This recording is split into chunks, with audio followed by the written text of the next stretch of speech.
let's talk. The pet peeves of booking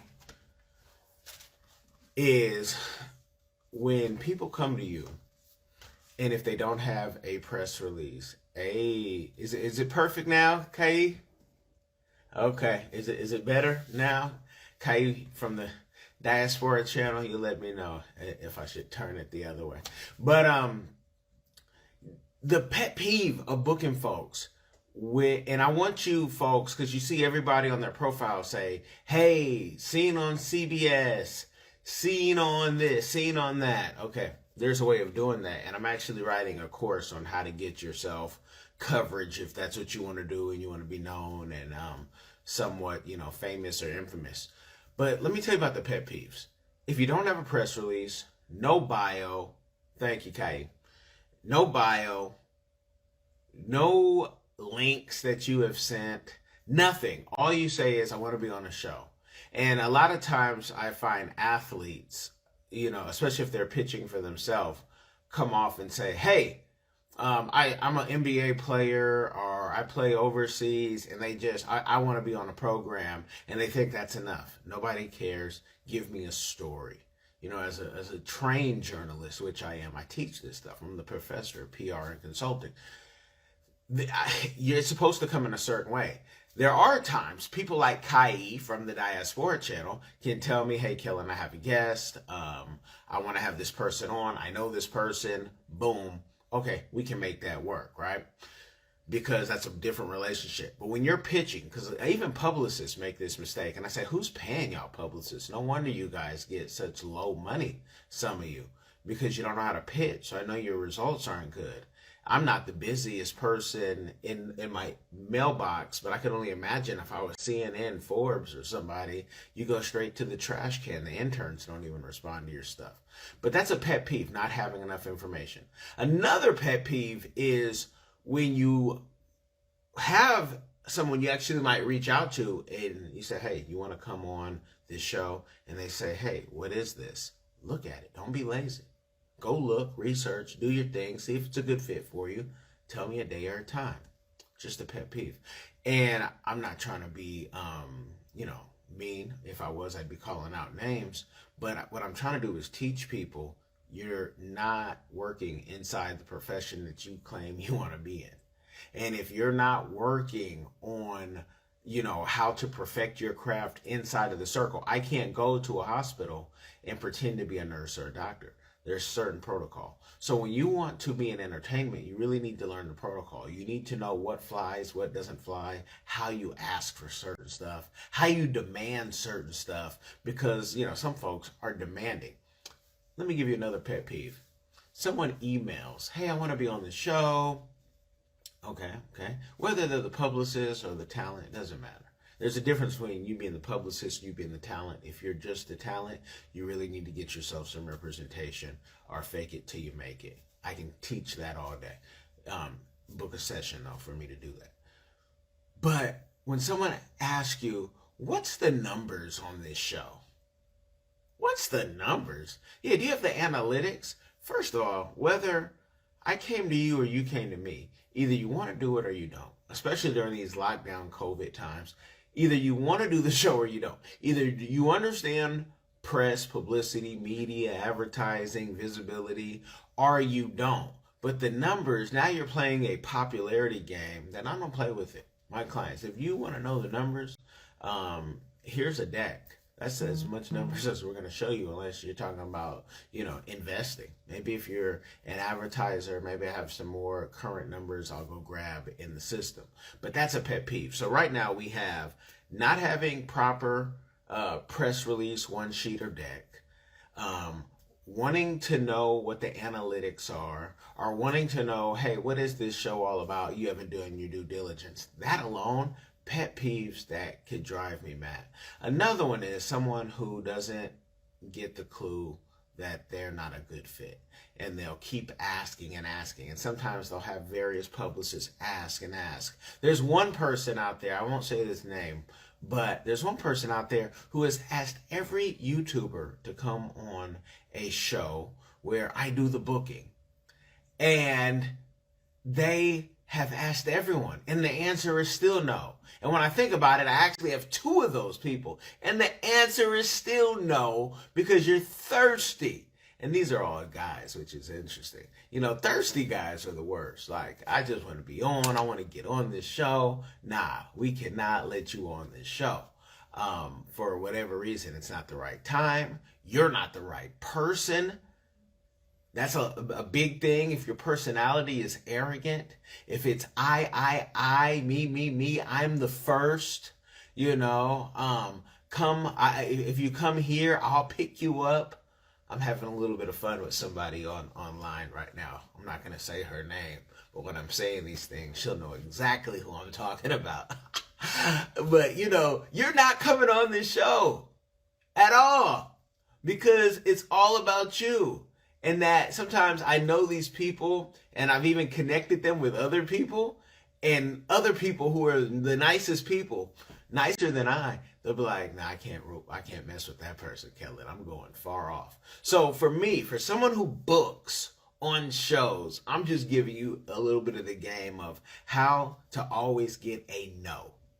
How to always get a no. And if you need any help in, you know, how do I pitch? How do I put it together? That's why on my link page, on my link tree, you can book a session and you can learn these things cheaper than what uni cost you. You can learn the ins and outs and the outs and ins. I got somebody over there laughing. Hey, what's going on, Cyrus? I see you. I'm talking about pitching and how not to pitch. Cyrus Webb, one of the great Southern icons in media. He'll know what I'm talking about. I'd love, Cyrus, if you would come on and talk about this real quick. Oh, I would love it, because I'd love to hear Cyrus Webb's pet peeves. I'm not going to pressure him, because Cyrus has, you know, 5 different shows. He's the Ryan Seacrest of the South. But good morning to you, brother. And it's and I had to throw these things out there, because now more and more everybody wants to be famous. Everybody wants to be known. You should really know how to pitch. You should really know how to pitch. And if you don't, I'm going to try something out, see how much time Cyrus has. But I would love for us. What's going on, brother? How's it going, man? All is good. All is good. How are you? Doing really good. Busy, but good. So that's a good thing. You know, busy is a bad word. Yeah. Right. Things are going well with you, man? Everything is blessed. We're blessed by the best. You know, my biggest problem right now, Cyrus, is that it was raining earlier in Florida, and that's a first world problem that we can't control. Yeah, we've been getting our share here, other than tornado warnings and all that other good stuff. Yeah, so I feel the pain. I feel the pain. So, okay. So you're talking about pet peeves in pitching, huh? Yeah, I love to hear yours. You know, I think for myself, honestly, at this point, Kellen, is that the thing that I get is that everyone thinks they have the best book and the hottest song, and that they're doing you a favor by emailing you and telling you that you need to book them, because they're going to be the next to blow. They're going to be the next, you know, big thing out. Instead of just telling me what it is that you do and why I should want to talk to you, and then let me be the judge and the audience be the judge of if it's the best or not. I mean, I think it's great to have confidence in what you do. I think we all need it.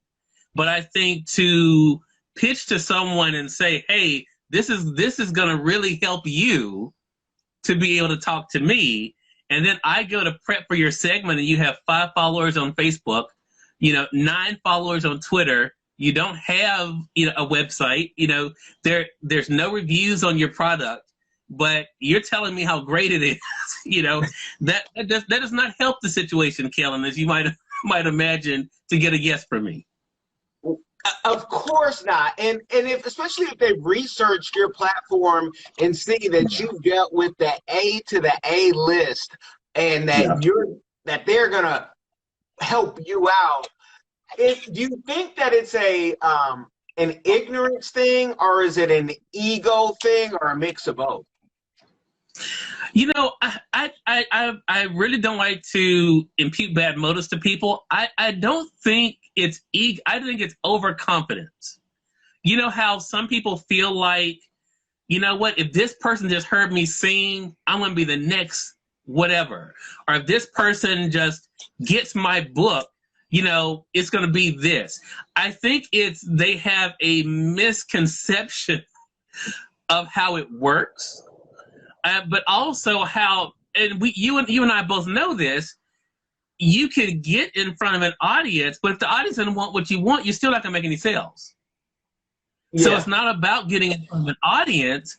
It's about, for one, finding the audience that wants what you have, and then realizing if that audience even is there. Because if not, you're just going to be someone with another idea.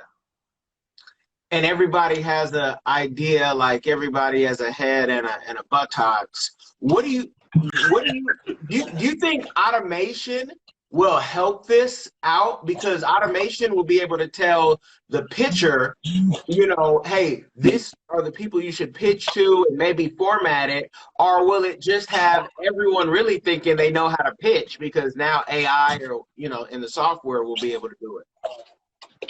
I think it's the latter. I think, yeah, I don't like, I'm going to tell you something else I don't like when I'm being pitched. I don't like being on these mass emails from people, because I feel like if I'm on a mass email, you don't know about the conversation's brand, and you don't even know if it's the right fit for me. So you're pitching me on something that I'm not even interested in, trying to sell me on it.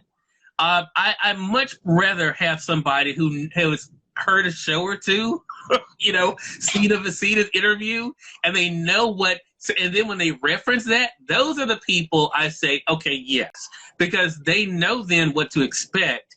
They know not to ask me, are you going to send me questions ahead of time? They know not to ask me, you know, are you going to ask me about, you know, if I ever abused my dog growing up? You know, I mean, anyone who's heard a conversations interview knows what area I'm not going to go into, and where they can find that sweet spot to what we're going to talk about. So I much prefer that. I think the automation thing is only going to make it worse for everyone, because they're not going to be able to reach the audience that they probably could reach if they actually did the grunt work. And then two, we're just going to end up hitting delete. That's what I do all the time. And I mean, it's only going to be, you know, me to say, okay, yeah, I'm not even looking at this. But, okay, and someone just said, you know, I don't think many people do their homework on how to leverage platforms. I definitely agree with that. But, you know, you get to a level when you're doing the PR side where you're almost taught, hey, use Cision, use Muckrack. You can reach out more people and just cater your stuff so it's more, you know, open to everybody. So do you not like Cision and Muckrack for those purposes? You know, it's funny. Okay, so I'm so glad you mentioned Cision. I was not going to mention names, but there is a publicist that I work with quite a bit that books non-book guests with me. So we're talking about doctors, attorneys, people who are, you know, influencers. She books them with me all the time. She does use Cision. However, probably 9 out of 10, everyone she's pitched me has been a fit. Okay. So I think because her niches are so in line, regardless of what profession they are, to my platform, it's been okay for me. There have been very few with her, and she uses that to do her initial pitch. She uses Cision. So she does that, but 9 out of 10, they're good fits for me. So I think it's still that. I don't know enough about it on the back end to know, Kellen, if you can have it kind of divided out so that this email goes to this group, this email goes to that. I don't know enough about the back end.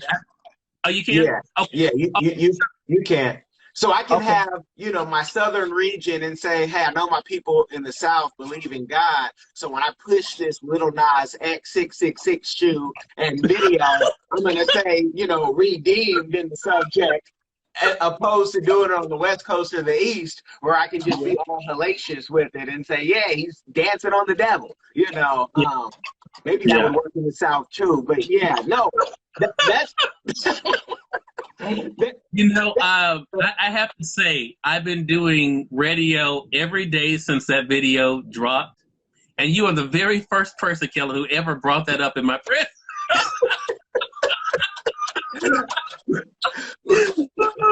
You don't listen to Conversations Live, do you, Kellen?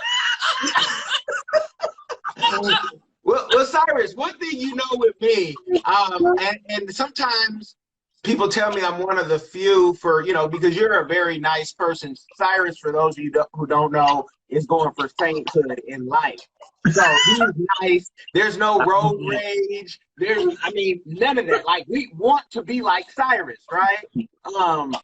But I'll tell you like it is and how I feel. And if it comes to me like that, I never mean to offend someone like yourself. But I gotta say it. No, I'm messing with you. But but to your point though about Cision, to gracefully change the subject. But to your point, that's probably why, as I said, 9 out of the 10 pitches she sends me, I go because she probably has me in a category that she knows this fits this, this outlet. So I think automation, if it's done, if you can do it that way, like what you're saying, then yeah, I think that could be a good thing because the initial pitch I do get from her is through Cision, because I notice stuff like that. So and then when I email back and confirm it, then it's her, the two of us one-on-one. But yeah, I think there's nothing like the research because even in that, she had to know enough about my platform to know what could be a fit. Because I have some publicists who will reach out to me about stuff and I think, okay, no, that doesn't fit, my platform. And then they'll hit me up about something else. I'm like, no, that doesn't fit, So it's obvious they don't even know enough about it. I'll break some news on your program, Kellen. Got an email from Ray publicist 2 weeks ago. And so, he has Raycon. And I have the Mississippi connection with, him being from Mississippi. But it was funny. They didn't hit me up as Cyrus Webb, the host of Conversations Live. They hit me up as Cyrus Webb, top 200 Amazon.com reviewer, because Raycon is now on Amazon. So I pitched the show, and I've gotten a question mark on it. It isn't this, and I run it, but it just goes to audience, right? I pitched the show to them because, I do. I'm an Amazon reviewer too, but I also host this show. Would love to be. And then they had more questions. Now, funny, as a reviewer, they already knew everything they needed to know. But when I pitched the show to them, then it became okay. Well, tell me about listenership. Tell me about this. Are you going to ask about, because they didn't know. So I didn't get offended. And that's why I'm bringing it up, because they didn't come at me as the host of Conversations Live. Okay. I then at Conversations Live to them, I said, yeah, I'll do this on Amazon, but I also would love to interview him too. And that's where it then became a back and forth of, tell me about the show, who have you had, that kind of thing. So I think that research is important, especially if you are trying to advance in what you're doing. Now, when you pitch that to them, and earlier I had spoke about, to me, when folks ask me about analytics and numbers, when not talking about advertising, and when they're coming to us, I'm like, I'll give it to you in a deck form, but I want to do less talk, right? So everything has to be automated. Do you send out a deck, or do you kind of tell them, this is what we have on Amazon, this is what I have on Facebook, this is what I have on CBS radio that you can hear me on in LA? Like, how do you break that down to them? I'm a simple guy, Kellen. I don't even know how to do a deck. So yeah, I do exactly what you just said. I give them that breakdown. And that's the format that I've been comfortable with. Now, is it the best way? Maybe not, but that's what I'm the most comfortable doing, is that way. The deck probably would be more compact and easier just to send, but that's not something that I personally have taken the time to even look into, to be honest with you. I don't know if you've seen any of our decks, but I'm going to send it to you because it's very affordable. Like, it's not a big purchase at all. You spent more money on your orange juice last week. Like, that organic orange juice that you have the people hand squeezing for you personally. You spent more money on that. but yeah, I think the deck is necesito because we're getting up to a place where you're going to be too busy to talk to everybody, and we know busy's a bad word, so you'll hire more. But we got to have the deck that they can even download from your site. Go on my site; it's there. It's on my link tree because No, I mean you're sweat. that makes sense. I mean, that makes, like I said, I'm just, I'm just being real with you as to what I've done. Mm-hmm. That's just what I've done, is the way that I just tell them, okay, is this, and this. But you're right. I mean, if there's a place they can just go and get it, hey, definitely. I think it kind of is a throwback almost to the one sheet, right, Kellen? I mean that used to be the thing. Send us your one sheet. Yeah. That.